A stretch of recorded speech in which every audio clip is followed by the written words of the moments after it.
Ponni serial இன்னைக்கான எபிசோடில் பொன்னியை வந்து மணமேடையில் உட்கார வச்சுருக்காங்க. அப்போ அவர் கழுத்தில் கிடக்கிற தாலியை பார்த்துட்டு இதை கலட்டி தூர எறிகிறேன் பாருடி அப்படின்னு சொல்லிட்டு கை வைக்கிறாரு.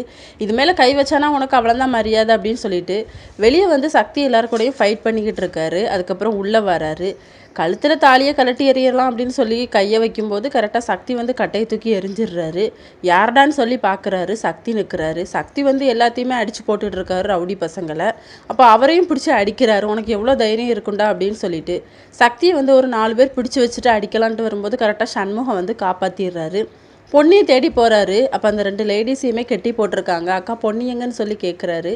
பொன்னியை வந்து 4 ரவுடி பசங்க கடத்திட்டு போயிட்டாங்கப்பா, அந்த பக்கமாக தான் போகிறாங்க அப்படின்னு சொல்லி உடனே சக்தி வந்து என்னாச்சுன்னு தெரியலையே அப்படின்னு சொல்லி மறுபடியும் இவரையே போட்டு அடிக்கிறாங்க. அவர் சொல்கிறாரு, எனக்கு இதுக்கு என்ன சம்மந்தமும் கிடையாது, நான் ஆளை வச்சு கடத்தலை, வேற யாராவது தான் கடத்திட்டு போயிருப்பாங்க, நீங்கள் போய் பாருங்க அப்படின்னு சொல்லி. அப்போ ஒரு ரவுடி ஓடி வந்து சொல்கிறாங்க, 4 ரவுடி பசங்க வந்து இந்த பொன்னியை அந்த காரில் ஏற்றிட்டு போகிறாங்க அப்படின்னு சொல்லிட்டு இருக்காங்க. சக்தி வந்து காரை ஃபாலோ பண்ணிட்டு போகிறாரு. அப்போ அந்த ரவுடி வந்து போலீஸ்க்கு ஃபோன் பண்ணி பொன்னியை தூக்கிட்டோம் அப்படிங்கிற மாதிரி சொல்கிறாங்க ஏசிக்கு. அப்போ அந்த ஏசி சொல்கிறாரு, அவளை எப்படியாவது கொன்றுங்கடா அப்படின்னு சொல்லிட்டு. சக்தி வந்து பின்னாடியே ஃபாலோ பண்ணிட்டு வரதை பார்த்துட்டு மறுபடியும் ஏசிக்கு கால் பண்ணி ஒருத்தன் ஃபாலோ பண்ணி வரான் அப்படிங்கிற மாதிரி சொல்கிறாங்க. உடனே இந்த ஏசிக்கு வந்து சக்தியோட ஞாபகம் வந்துடுது. அவள் புருஷன்டா அப்படிங்கிற மாதிரி சொன்ன உடனே இவ்வளோ அழகான ஒய்ஃபை வச்சுட்டு எப்படி அவன் ஃபாலோ பண்ணாமல் இருப்பான் அப்படிங்கிற மாதிரி அந்த ரவுடி பசங்க வந்து சொல்கிறாங்க. இந்த பொண்ணை எனக்கு கொல்றதுக்கு மனசே இல்லைடா அப்படின்னு சொல்லிட்டு இருக்காங்க. சக்தியோட வண்டி வந்து இடையில நின்றுது. அந்த கார் வந்து வேகமாக போயிடுது. இதோட இன்னைக்கான எபிசோட் முடியுது.